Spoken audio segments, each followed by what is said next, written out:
This is Andy Fagan speaking. I would just like to tell you a wee story about myself and music. When I was a little boy, there was no such thing as radio or television, and unless you played some kind of instrument, the only other form of music was having a gramophone. Fortunately for us, my father, he played the melodeon.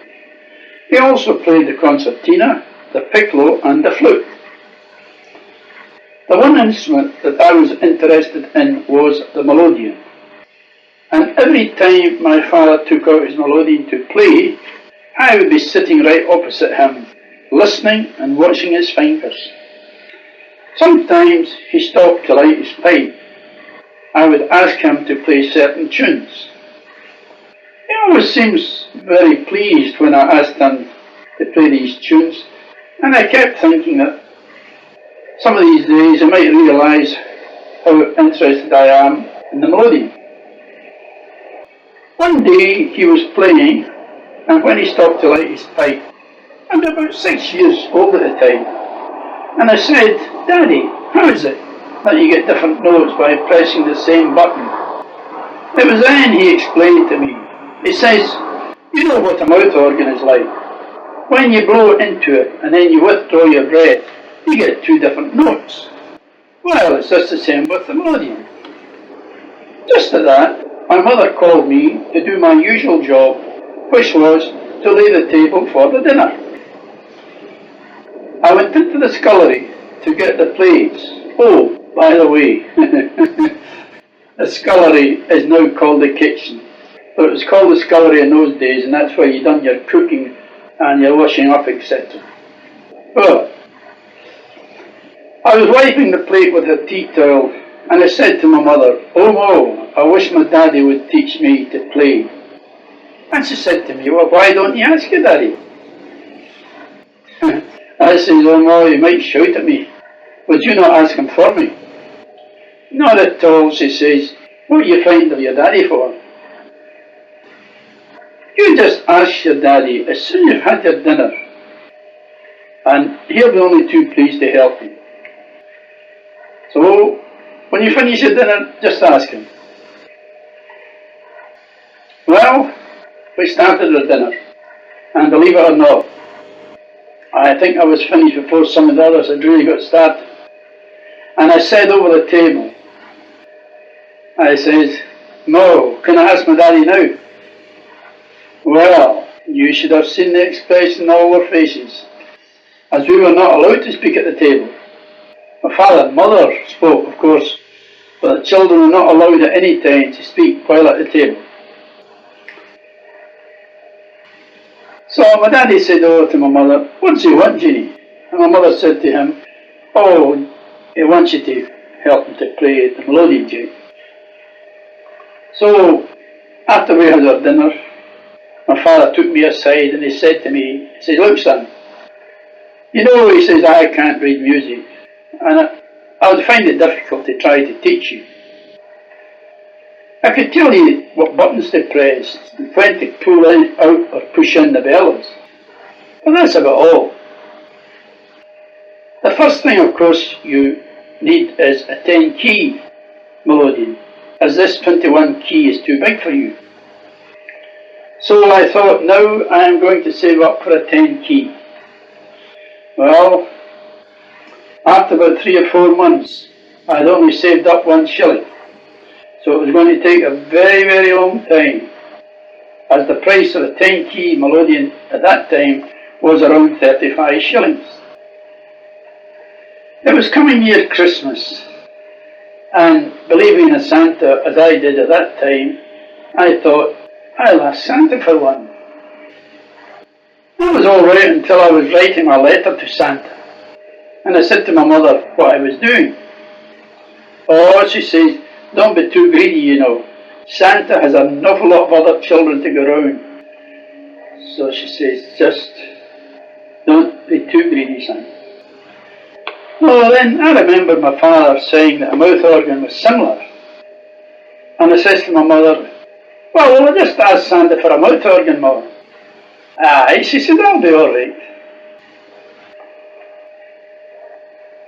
So I changed my letter then and asked for a mouth organ.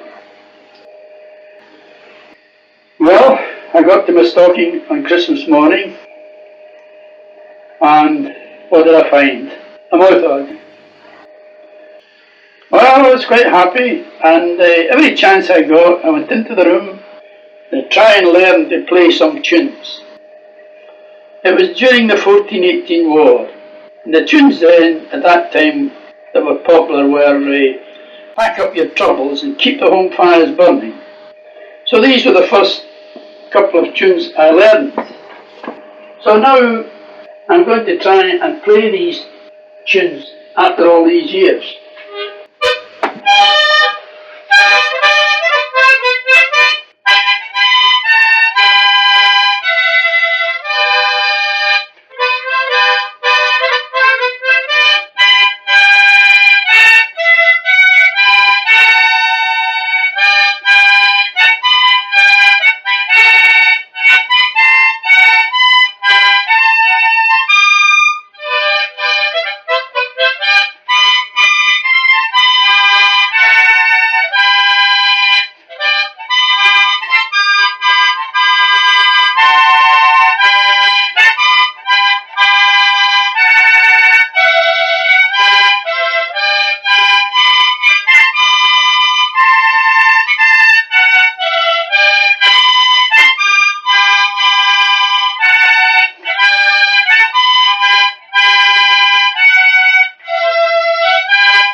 Well, the fun we had for those tunes.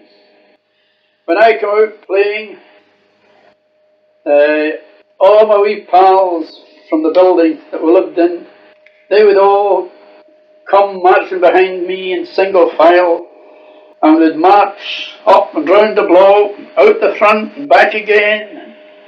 They'd be all singing the songs that I was playing on the mouth organ. And we'd done that for quite a time. And then some of the lads thought it to make it look more like soldiers, and they got pieces of wood made to represent, sometimes it was rifles, sometimes it was bayonets. And they stick these pieces of wood in their belts. And some of the boys that hadn't got belts just tied a piece of string around their waist. Well, the next tenement to us, they were all a lot better off than us, and we sort of treated them as our enemies. So some of the boys would suggest at times that we charge the enemy.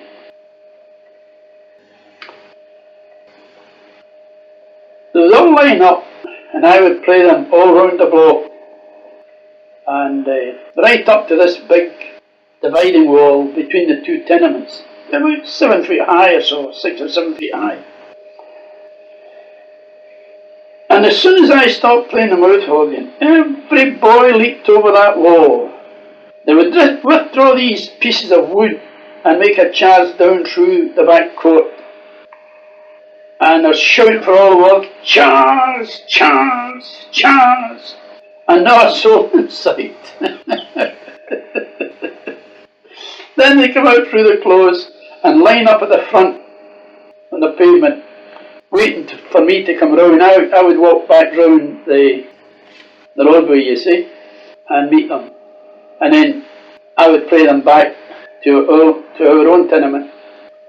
And actually, you really thought they'd won a great victory. Oh, those were very happy days, I can tell you. Well, I was very happy with the mouth organ for a while, but my mind was still on the melody. So one day I was visiting Uncle Jimmy's.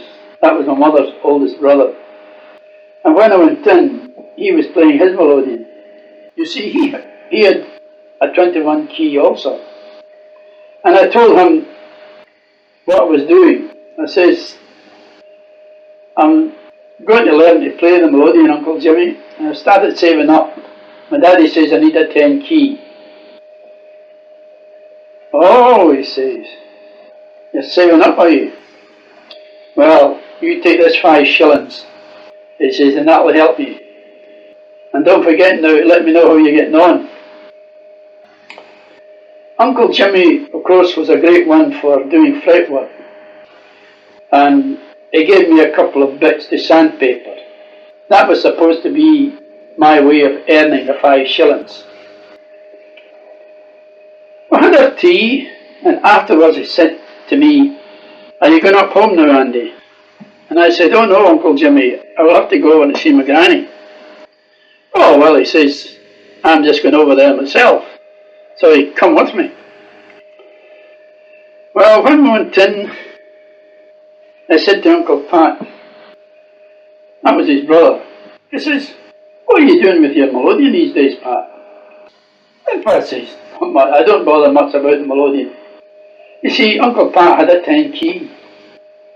He says, well, how about lending it to young Andy here? He's very interested in learning to play and he's saving up for one. So Uncle Pat says, oh yes, he says, he can have it till he gets one of his own. So Uncle Jimmy, he put it in the case he had made for it. And he carried it right home for me. Well, I can tell you, I was a happy boy. Now, my father then, he started to teach me. And as I said, him not knowing music, he had to adopt a system of his own. So he says to me, when you press the third button and push the bellows in, you get the note C. Still pressing the third button and pull out the bellows, you get the note D, and so on. To push in the bellows was shown by a V, and to pull out the bellows was shown by a dash. Now that was all right, but how about the value of notes?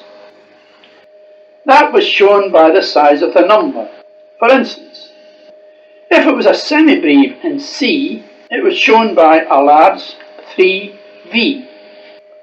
If it was a minim in C, it was only half that size. And so on until it came down to a very small 3 for a demi-semiquaver. That was how I learned first. Well, he gave me a few exercises to play and before I got into tune. And the first tune he gave me was Annie Laurie. So I'm going to try now and play that. I've got loan of a 10 key here now, and I'm going to try and play that for you now.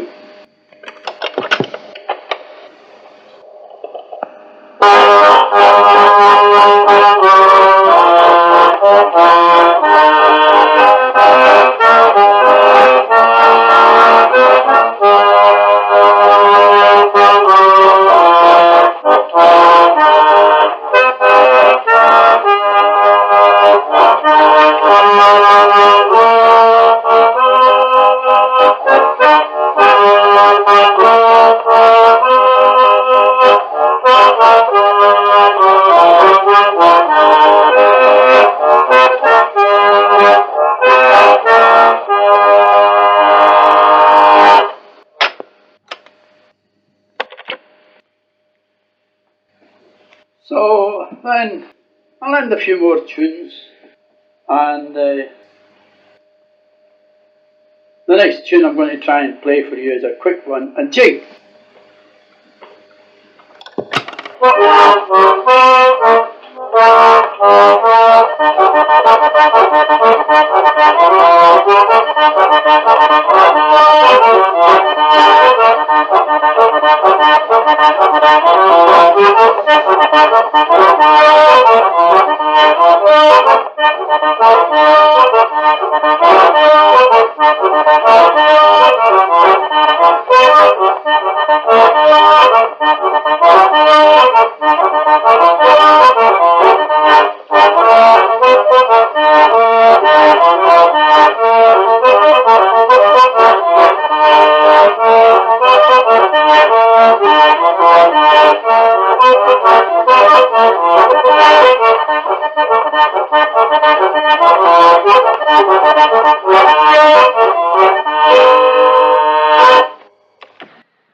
Well,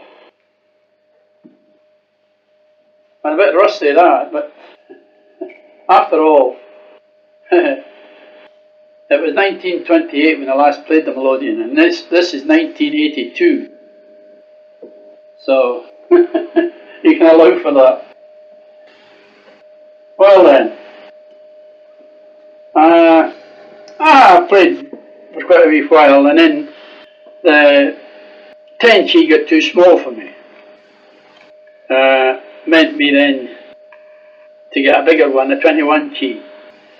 Well, I didn't have to go very far. Uncle Jimmy was always there, so he gave me his. And I was able to play a lot more tunes then with having the double row keys. Well, I got very popular playing at house weddings and parties and one thing another. And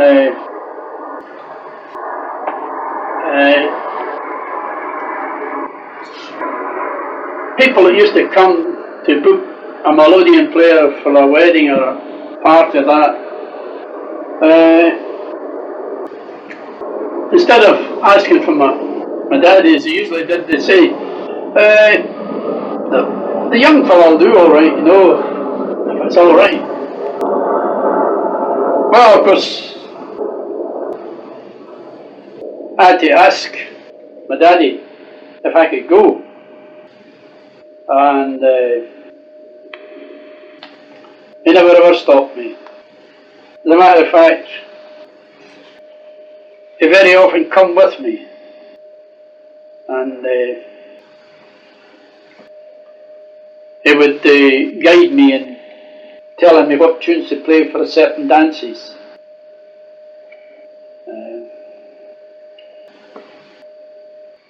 And occasionally I would say to him, Daddy, would you like to play this wee number?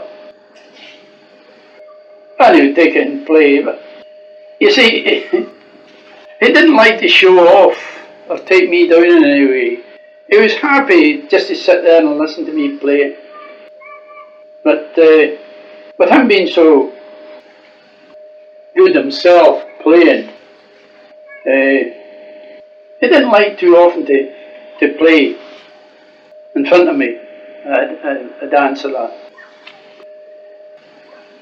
So I was alright.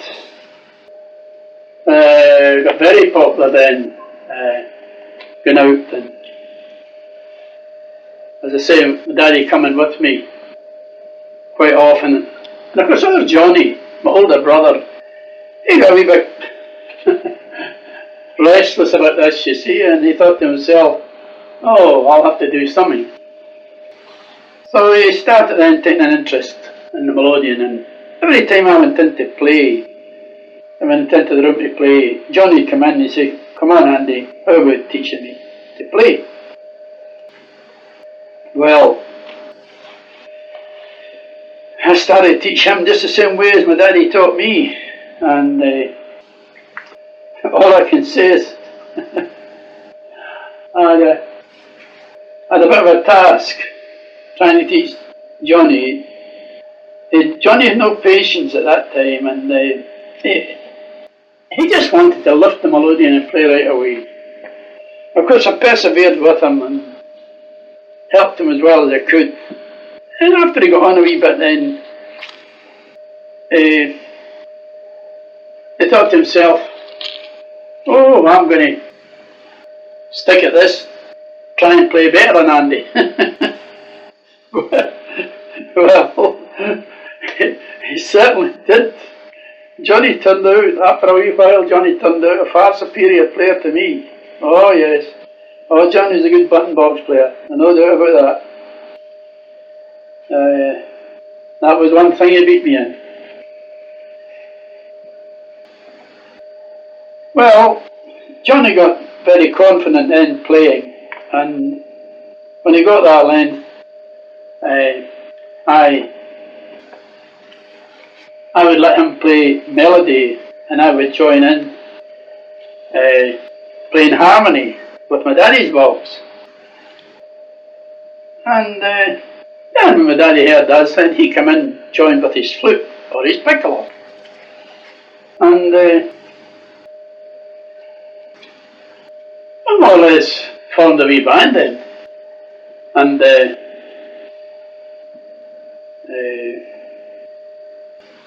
got quite a lot of work at that time playing at wee functions. But after a time, with the two melodies and the flute, it got a wee bit sort of boring. And I thought I'd introduce some other instrument. But before I go on about the band, I should tell you that in those days, all the schools used to run a picnic once a year, and it was usually on a Saturday before we closed for the summer holidays. And you'd all gather at the school, all dressed up, and you had ribbons round your, like a sash, and a tinny tied onto the ribbon. This was to get your milk when you got to the park. You got a bag of tea bread and that. Well, you all lined up in twos and threes in a big procession, and you marched up to this park. And there was usually two bands with the rest of the schools, a band at the front and a band in the middle. But I'm afraid our school was a poor school. You see, we didn't come under the Education Authority at that time. We were run by the church. So we hadn't much money, and we could only afford the one band. So with the band at the front of the procession and that, and the whole school marching behind it, twos and threes, it was pretty long and no music in the middle or near that end of that. So my daddy suggested to me that I take my melodeon and play it on the march. Well, I done this, and that was all right. It was an unusual thing to see because quite a lot of people had remarked on it. However, on the Monday I went to school, and this wee boy, wee Italian chap, Josie Curry, he says to me, "Andy," he says, "my daddy wants to see you." "What does he want to see me about, Josie?" He says, "Well, I don't know, Andy, but I think it's something to do with that melodeon, when you were playing the melodeon on Saturday. He was standing at the shop front, watching you go by, and I think it's about that. I don't know, but he says to bring you down." Well, I says, at 4 o'clock, I says, "I'll run across and tell my mother I'm going down, Josie." See, we lived just across from the school. So I ran across and I said to my mother, "Mr. Curry wanted to see me, something about the melodeon that I was playing on Saturday." I went down, and Josie took me in and introduced me to his dad. His dad says, "Oh yes," he says, "you're the boy who was playing that melodeon on Saturday. I was standing at the shop front watching you go by and heard you play." "Oh yes, Mr. Curry, that was me." "Well," he says, "I would like very much if you would forget about that type of instrument." He says, so he took me in the back shop and he showed me this big 5-row, big monster instrument, 105 treble keys and 140 bass keys. He says, "Something like this," he says, "you want to learn. This is what you call an Italian chromatic." And he says, "This is the most suitable instrument. This is a real accordion." He says, "Well, I would sell you this and I'd also teach you. And so you can go home and tell your father and mother that Mr. Curry will sell you this accordion very cheap and I'll also teach you." So I looked at my fingers and my hands and that. He says, "Oh yes." He said, "I think I can make you a good player." Oh, I dash home and I says to him, "Oh, Mom, Daddy," I says, "Mr. Curry is going to sell me a real accordion," I says, 105 buttons on the treble and 140 on the bass, and he's going to teach me." So I had asked Mr. Curry how much would it be for the accordion. He says, "Oh well, I'll let you have it for £5." £5? Well, that was a lot of money to us in those days, but in regards to the value of the instrument, the instrument's valued about 10 times that. However, when I said to my mum and daddy that Mr. Curry was going to teach me and sell me it, my daddy says, "Oh," he says, "these Italians." Now, he says, "If a 21 key was good enough for your daddy, a 21 key is good enough for you. So you can forget Mr. Curry and his Italian chromatic." So, that was that. But I often think of that chance. Well, going back in the melodeon again, I was playing one night when my Uncle King came in. We just called him Uncle King. I don't know why. His name was John King. We should have called him Uncle John. But they just called Uncle King. Outside they just called him King. Anyway, he had me playing, he realised I couldn't read music. And he said to me, "Oh, Andy," he says, "you'll have to learn to read music." He says, "Are you interested in the violin?" I says, "Uncle King, I'm interested in anything musical." "Well," he says, "you come down next week and I'll teach you." So he gave me a time and I went down the following week. He gave me my first lesson. I went back next week, and the week after that. He was very impressed and he lent me his fiddle to play, practice on. So about 5 or 6 weeks at it, and he met my father in the pub, and he says to my father says to him, rather, he says, "How was the young fella getting on at the fiddle, King?" King says, "Johnny," he says, "he's running away with it." He gave him his lesson the 1 week. He says, "Come back the next week." He says, "Get it all off by heart." He says, "Oh, he's going to be a grand player," he says, "but we'll have to get him a suitable instrument," he says. That's the one he's got mine, he says. "I can't let him have it too much," he says, "and not only that, but it's too big for him." Oh, a couple of weeks after that, he did seen one in the pawnbroker's shop, and he went in and tried it. He asked the pawnbroker how much, and he said £3.10, and it was a very good one. So he asked the pawnbroker to leave it aside. He got a client for it, and he came up and he told my father. He said, "Oh, I've got a chance for a good £3.10, Johnny, fiddle case and bowl, all complete." But my father couldn't raise the money, so that fell through. But I still went for my lesson the next week, and when I went in, Uncle King says to me, "I'm sorry, Andy, it's not worthwhile me carrying on teaching you." He says, "When you haven't got an instrument," he says, "to practice on." He says, "You need an instrument to practice on." He says, "So I'm very, very sorry." So that's my fiddle days ended. But one thing I will say, that was where I picked up the rudiments of music.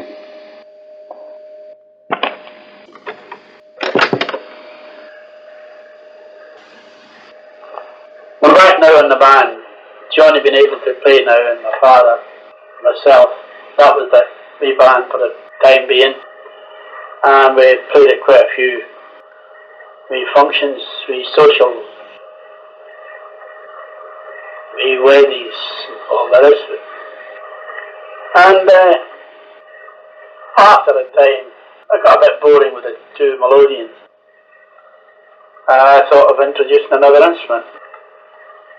So, the other instrument that was very popular at that time was the dulcimer. Now, there was any amounts of dulcimer players around Lanarkshire at that time. Bellsill, Motherwell, Hamilton, Wishaw, Coatbridge, Airdrie, Baylis, Hollytown, any amounts of dulcimer players.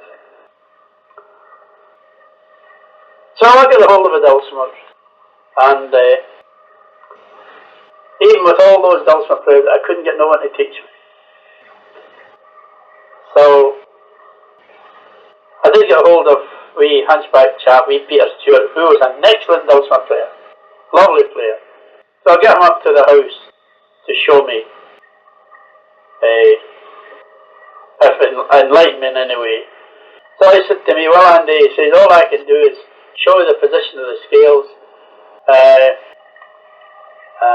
show you the tuning, but that's about all. So it meant that it was self-tuition then. But I wasn't long in picking it up, and after a few months, I was able to play a few numbers. And I started taking the dulcimer then to the dance. First, I think the first tune I played on the dulcimer was the Lassabona chords. So I've got an old dulcimer here, and I'm going to try and play it now. After all these years. When did I play the dulcimer last? Well, last time I played the dulcimer was 1938. And this is 1982. And the only other time was I fixed it up for Jim's wedding to do a wee turn, show the different instruments and that, how the band progressed.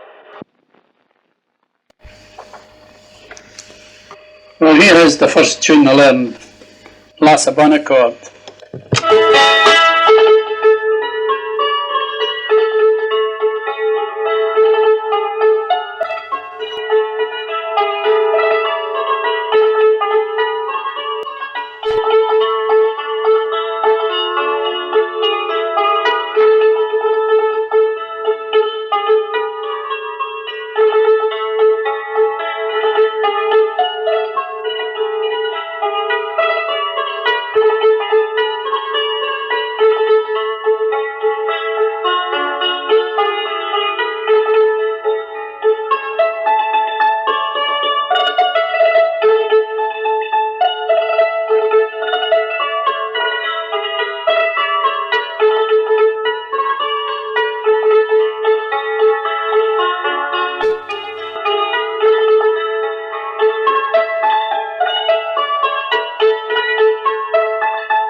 I played that, and then there was a competition getting arranged for dulcimer to see who was the best dulcimer player in Lanarkshire, and we're going to run the competition, and there was quite a bit of talk went round, and although there's plenty of dulcimer players, they couldn't get enough to make this contest pay. And of course, some of the lads, when they heard that I was going in for it, they called off. I didn't. It was just I got a great name at the time, and some of the dulcimer players thought, oh well, if Andy Fagan's going in, he's the most likely winner. So. Anyway, it never took place because we couldn't get enough. But after that, don't know how it was, but I got named the Dulcimer King. And the piece that was to be played at that contest was Telekiva. So I'm going to try it now in the dulcimer. After all these years, I'll see how I can do.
idea. Certainly could play a lot better 60 odd years ago. Now, regarding the band then, Tom, my brother Tom, he got interested in the dulcimer, and I started to teach him. Well, Tom was very, very quick in picking it up. Tom picked it up in a very short time and turned out a really good player.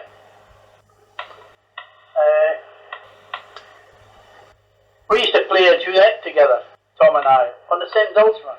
I mean, it was pretty tricky. Sometimes we crossed one another's arms to get the notes. But the next thing was that I thought, well, I'll have to push Tom into the band, because I think there's some other instrument. The next instrument I thought about was the trumpet. Well, I couldn't afford to buy a trumpet, so what I did do was I went out and joined the Silver Band. And not only did I get a trumpet, but I also got some more education in music. And that was a big advantage to me. So that was the band then. With the melodeon, dulcimer, flute, and trumpet, and with quite a good band. Now the trumpet, it took me quite a wee while to get the trumpet, and the thing was this, that with the old melodeons, they played a lot in 4 and 5 sharps, and it was a bit difficult with the trumpet, unless of course you had your copy manuscript. Well, after we introduced the trumpet, other bands that had the melodeon dulcimer introduced the trumpet too. But they found it difficult for trumpet players to play a full dance program with them. They allow out quite a number of dances because of the scales they played in. And I struck an idea of altering the pitch of the trumpet, and I got slides made for it. And what got a lad to make me half a dozen slides, various sizes, half an inch. Each one was half an inch longer than the other. And when I put this in the trumpet before I put my mouthpiece in, it altered the tone of the instrument. And of course, I found it easy then to finger different scales to suit the melodeon. And with some of these other bands were looking for a trumpet player to play with the band, they used to say, "Oh, get away, Fagan, he can play in any scale." It wasn't that at all. It was me being able to put these tubes in and these slides in, and it made all the difference. That was the same finger for me. Well, I played a lot of dances with other bands with dulcimer and trumpet, melodeon. And then when we were way down to London, I played with various bands down there with the trumpet, and even went on to drums down there.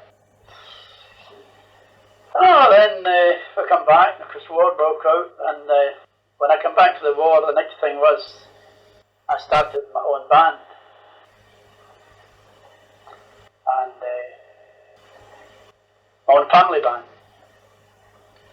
The only thing I'm sorry about is I haven't got a tape of the band. We did have several tapes of the family band, but when the house got broken into, we got all the stuff stolen, so I'm sorry I can't do that. Now, the next thing was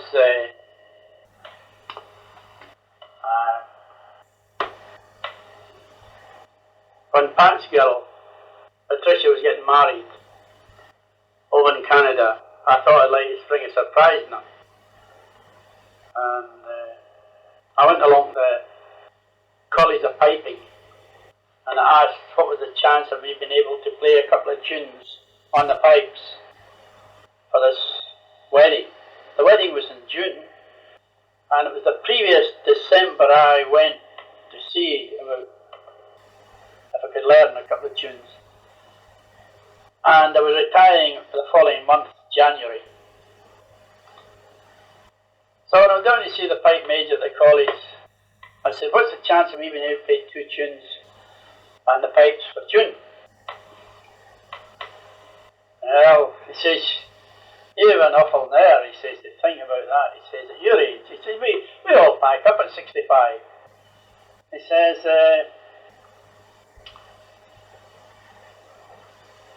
well, he says, I wouldn't say it's impossible, but, well, I said, that's good enough for me.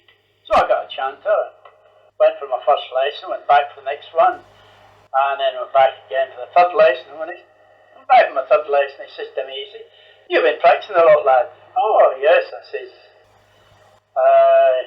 been practicing. How long do you practice? I says, just 6 hours a day.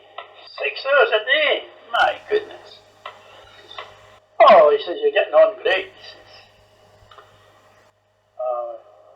On the 7th lesson, he says to me, you can get the pipes anytime. Well, that was most unusual because you're usually 6 to 9 months on a chanter before you get looking at the pipes.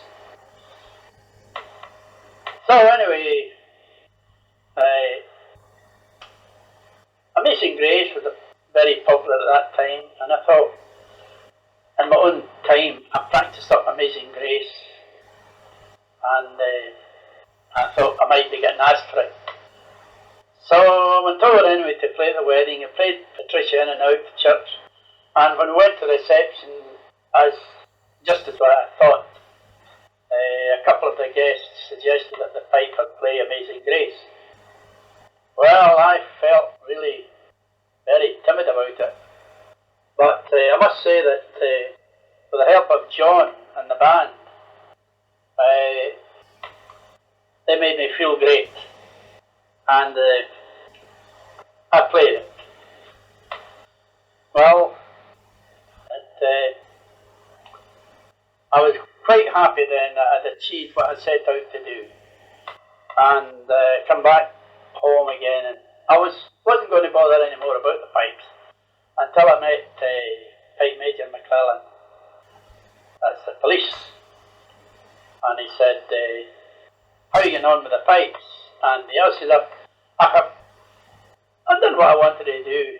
And he says, quite happy. Oh, he says, no, he says, you're doing well, he says, keep it up, he says. So, went back on it again. And I must say that I've done quite well. I've got as far as teaching the Boys Brigade, the Boy Scouts, the Mary Hill and District Pipe Band, and some private pupils. In fact, the first private pupil I took won a prize at the college, got second prize at the college. So, considering the time I started when I was 65, I've done pretty well, even at a late stage. So now I'm going to play the first tune on the practice chanter to let you hear it.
no, I'm sorry I didn't have a tape of the band, all the family played together.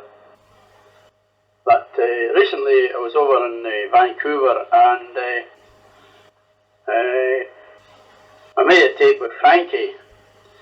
I was playing the practice chanter and Frankie accompanied me with guitar. And I thought it sounded quite good. Now when I come home and I took it with me through to Europe, the pipe major, and he was thrilled when he heard it. He said, first time I've heard a guitar and a practice chanter together. And he says, it sounds really good. So much so that I had to make a copy of it for him. So one of the tunes in it, it's called the Massacre of Glencoe. So I'll take it from that tape onto this one. It's a copy of the one from with Frankie, and it's me with the practice chanter and Frankie with guitar. So here it is.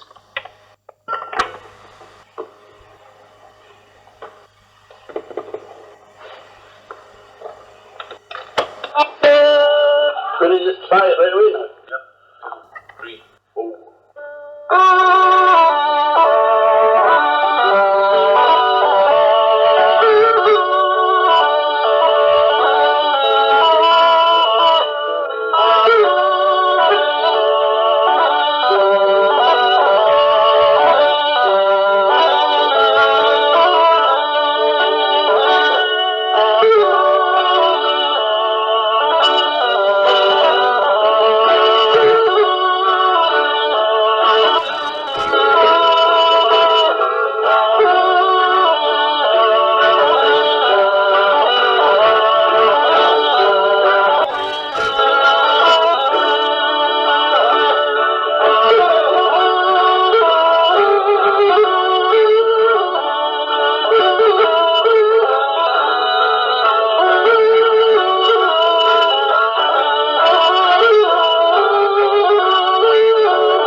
There's one thing I should have probably told you about earlier on, and that was the first dance I ever played it.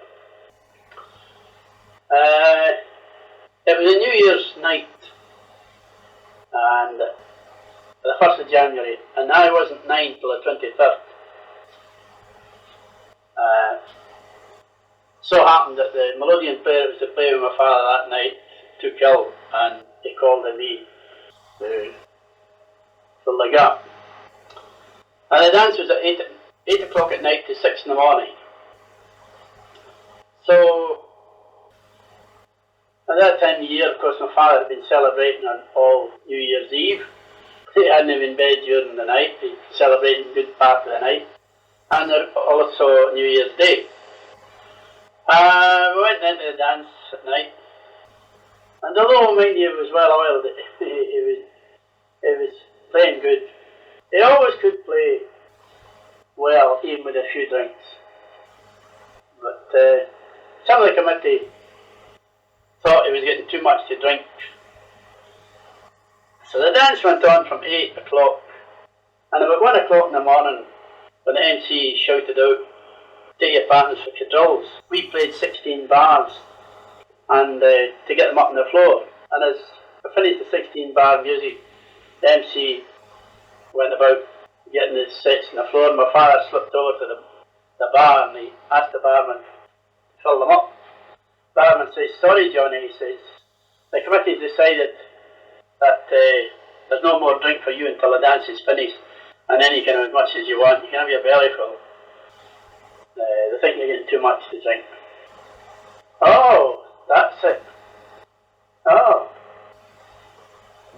there's no more drink until the dance is finished."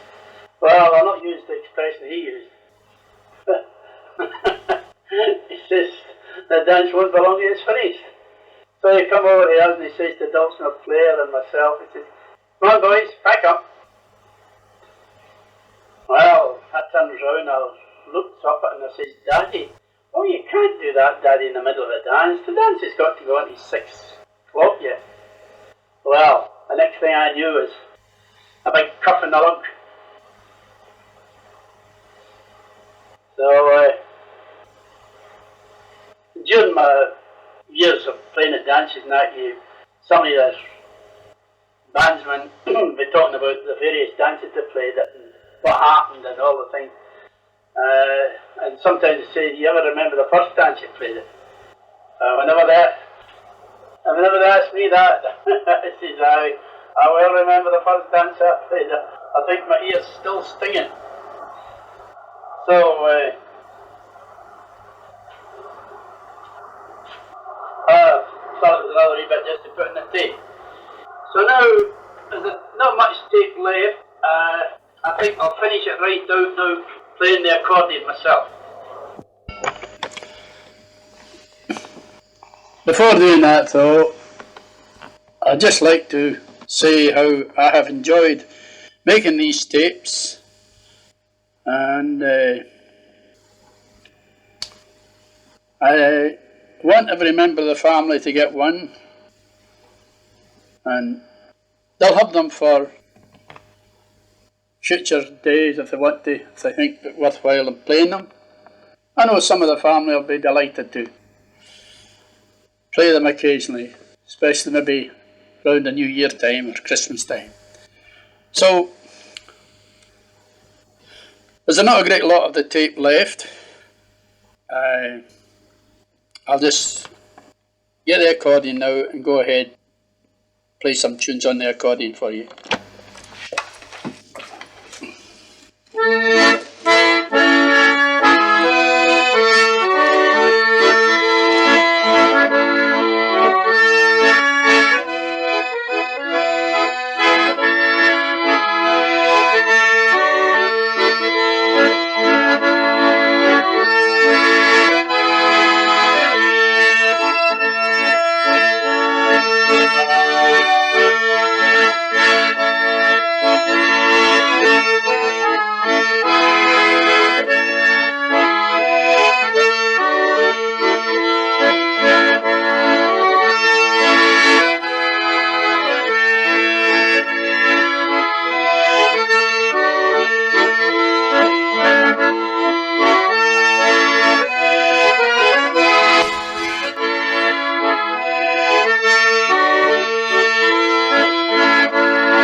Well, I think now the tape's just about an end, and all there is to say is goodbye, and God bless you all.